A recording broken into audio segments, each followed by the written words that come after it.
पुराने जमाने की बात है कि काबुल में दो गरीब आदमी रहा करते थे। मुश्किलात के तूफान ने उनकी जिंदगी अजीरन कर रखी थी। गुर्बत इस कदर ज्यादा थी कि तन बदन पर कपड़ों के नाम पर मैले कुचैले चीथड़े लटक रहे थे। वो दोनों सारा सारा दिन काबुल की गलियों और बाजारों में घूमते रहते। कोई ना कोई खुदा का बंदा उन्हें खाना खिला देता, जिससे कम अज कम उनका पेट भर जाता।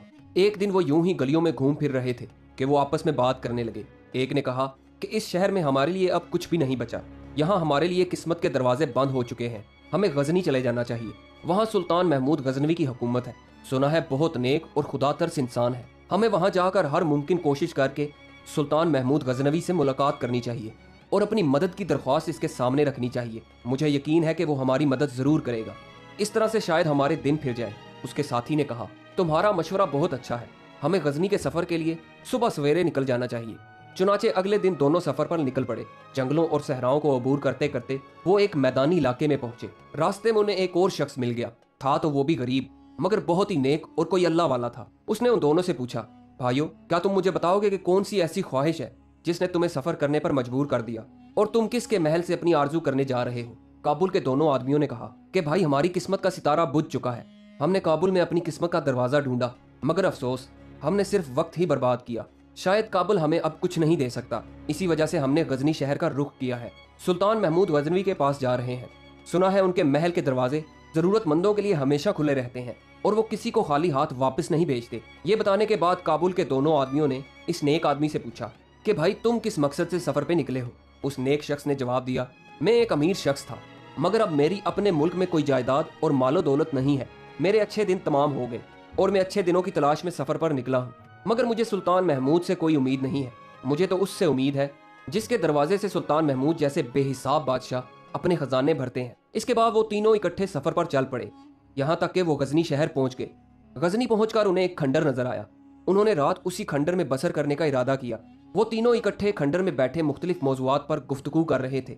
इत्तफाक की बात है कि सुल्तान महमूद गजनवी अपने दो मुकर्रबों के साथ भेस बदलकर चांदनी रात से लुत्फ अंदोज होने के लिए गलियों में टहल रहा था कि चलता चलता इस खंडर के पास पहुंच गया। इस खंडर से लोगों के बोलने की आवाज आई तो वो खंडर में दाखिल हो गया और देखा कि तीन आदमी बैठे आपस में बातें कर रहे हैं। सुल्तान महमूद गजनवी ने पूछा कि तुम लोग कौन हो और यहाँ क्या कर रहे हो?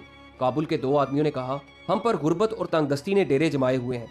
हालात ऐसे हैं कि खाने को मुश्किल से मिलता है। सुल्तान ने पूछा कि तुम्हारी क्या ख्वाहिश है? उन दोनों ने जवाब दिया, तुम हमारी ख्वाहिश पूरी नहीं कर सकते, इसलिए बताने का भी कोई फायदा नहीं। सुल्तान ने जवाब दिया, क्योंकि इस दुनिया के तमाम लोग एक दूसरे के पाबंद हैं और एक दूसरे पर इंहिसार करते हैं, इसलिए आप लोगों को मुझे अपनी ख्वाहिशात बता देनी चाहिए, शायद मैं आपकी मदद कर सकूं। एक ने जवाब दिया, मैं एक ऐसा शख्स था जिसके पास बेशुमार दौलत और जायदाद थी, मगर धोखेबाजी की वजह से मेरी सारी दौलत जाती रही। अगर कहीं से मुझे 10,000 दिनार मिल जाएं, तो मैं उनसे कारोबार करूंगा और दोबारा अमीर बन जाऊंगा। काबुल का दूसरा आदमी बोला, मैं एक बदकिस्मत इंसान था, मगर किस्मत ने मुझे अमीर बना दिया। मेरी एक बहुत खूबसूरत बीवी थी जिससे मैं बहुत प्यार करता था। इसकी बरकत की वजह से मुझ पर दौलत की जैसे बारिश होने लगी।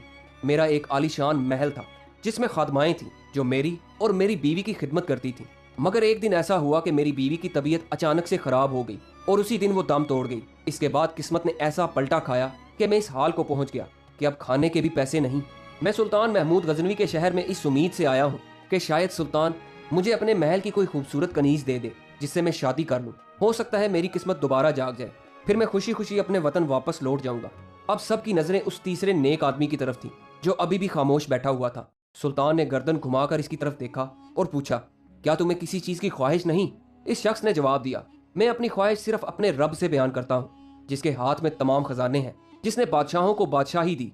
अगर वो चाहेगा तो वही मुझे सोना देगा, अगर इसने चाहा तो वही मुझे बीवी भी देगा। मेरी तमाम ख्वाहिशात मेरे रब की खुशनुदी से जुड़ी हुई हैं। सुल्तान ने उस नेक शख्स से कहा कि फिर भी तुम बताओ कि तुम्हारी ख्वाहिश क्या है? फिर इसने सुल्तान की तरफ देखा और कहा, अगर खुदा ने तुम पर अपना फजल किया हुआ है और तुम उस फजल से अपनी ख्वाहिशात की तकमील करने के काबिल हो, तो मेरे लिए दुआ करो कि खुदा मुझ पर भी अपना फजल कर दे और मेरा हर अमल उसकी मर्जी के ताबे हो जाए। सुल्तान इसकी बातें सुनकर थोड़ा हैरान हुआ, मगर फिर कुछ कहे बगैर वहां से चला गया। अगले दिन सुल्तान महमूद गजनवी अपने तख्त पर बरजमान था कि इसने अपने मसाहिब को हुक्म दिया, कल रात वाले तीनों मुसाफिरों को दरबार में हाजिर किया जाए।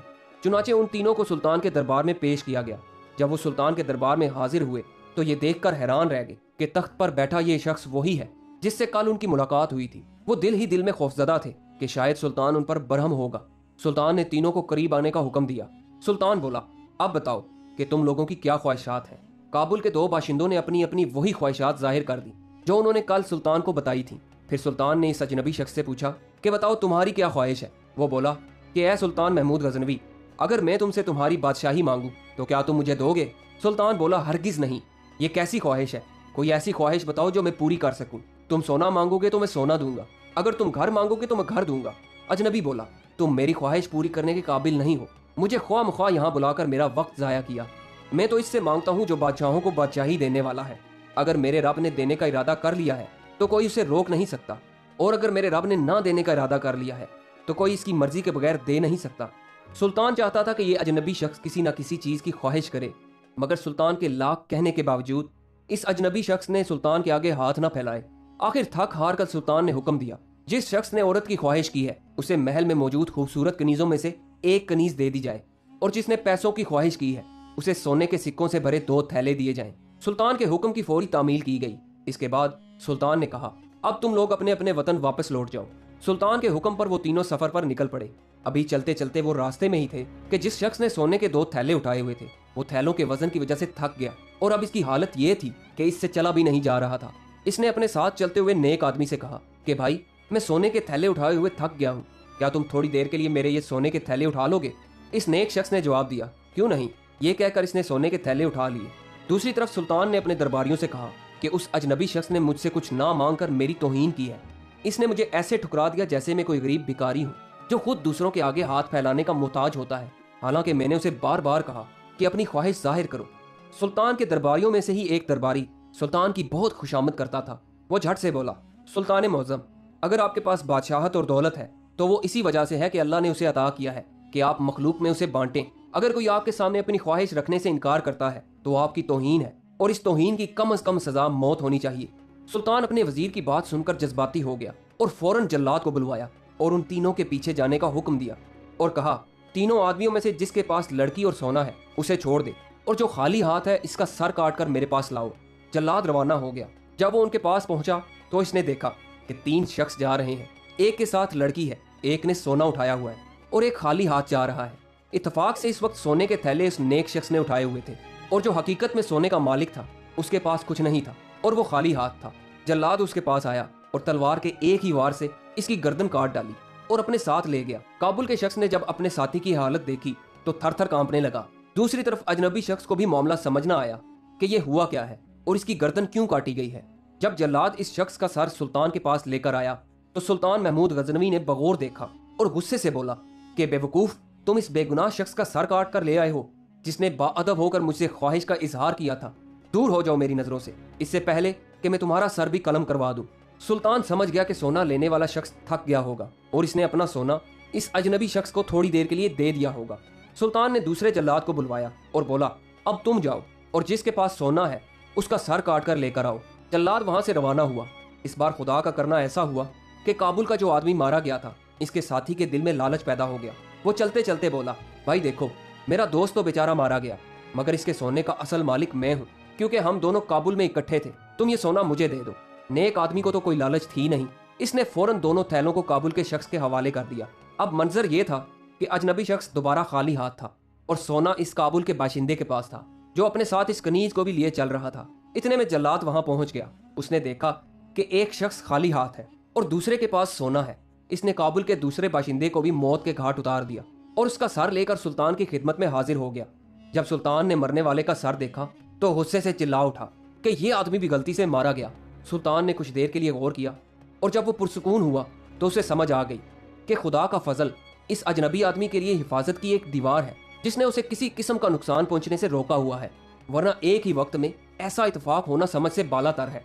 इस बार सुल्तान ने अपने मुसाहिब को भेजा और कहा कि बाइज्जत तरीके से इस आदमी को लड़की और सोने समेत मेरे पास ले आओ। मुसाहिब फौरन रवाना हो गया। जैसे ही वो शख्स दरबार में हाजिर हुआ तो सुल्तान अपने तख्त से उठा और मुस्कुराते हुए इसने अजनबी शख्स से पूछा कि बताओ तुम्हारे उन 2 साथियों के साथ क्या हुआ। उस नेक आदमी ने जवाब दिया, सुल्तान का इकबाल बुलंद हो, जिसने सोना मांगने वाले को सोना दिया और कनीज मांगने वाले को कनीज दी, मगर बदले में उनकी जान ही ले ली। अजनबी शख्स की यह बात सुनकर सुल्तान कांप कर रह गया और खुदा से गिड़गिड़ाकर माफी मांगने लगा। सुल्तान ने नम आंखों से पूछा कि ए नेक इंसान, मुझे बताओ इस वक्त मैं ऐसा क्या काम कर सकता हूँ जो मुझे खुदा के गजब से बचा सकता है। इस नेक आदमी ने जवाब दिया, तुम्हें सबसे पहले सच्चे दिल से अल्लाह से माफ़ी तलब करनी है। दूसरा काम तुम्हें यह करना चाहिए कि कुछ रकम तुम काबुल में उन 2 बेगुनाह मारे जाने वालों के घर वालों को भेजो, ताकि कम अज़ कम वो अपनी ज़िंदगी आसानी से गुजार सकें। सुल्तान ने ऐसा ही किया। फिर सुल्तान ने कहा, मैं आपसे इल्तिजा करता हूँ कि आप मुझे अपनी सिर्फ एक ख्वाहिश बताएं, मुझे उसे पूरा करके खुशी मिलेगी। इस नेक आदमी ने देखा कि अब सुल्तान पशेमान हो चुका है, इसलिए इसने कहा कि मैं एक बुनकर का कारोबार करता था और मेरा काम इस कदर वसी था कि मुझे दौलत की कोई कमी नहीं थी। अगर मुझे आप एक छोटी सी दुकान खोल दें तो मैं खुदा के फजल से अपना कारोबार चला लूँगा और फिर आपके पैसे लौटा दूंगा। सुल्तान ने फौरन हुक्म दे दिया। इसके बाद सुल्तान ने कहा कि ए नेक इंसान, मेरी आपसे 3 गुजारिशात हैं। इस नेक आदमी ने कहा, जी बोलें। सुल्तान बोला, पहली ये कि जो कुछ मैंने आपके साथ किया आप मुझे उस पर माफ़ कर दें। दूसरी गुजारिश ये है कि आप मेरे लिए दुआ करें कि जो लोग बेगुनाह मर गए खुदा मुझे उनकी तरफ से मुआफ़ कर दे। तीसरी गुजारिश ये है कि हर जुमा के रोज़ आप मेरे पास आया करें ताकि मैं आपकी सोहबत से कुछ सीख सकूं। उस नेक बुनकर ने तीनों गुजारिशात मान ली। इसके बाद बुनकर ने सख्त मेहनत की और कुछ ही अरसे में इसका कारोबार खूब चमक उठा। दौलत की रेल पेल हो गई। वो अपनी दौलत गरीबों में तकसीम करता, जिससे उसे दिली तस्कीन मिलती। इतनी दौलत के बावजूद भी बुनकर के दिल में कभी लालच ना आई और ना ही वो खुदा की याद से कभी गाफिल हुआ। दोस्तों, ये कहानी आपको कैसी लगी? कमेंट्स में अपनी राय का इजहार जरूर कीजिएगा और हमारे चैनल को सब्सक्राइब जरूर कीजिएगा।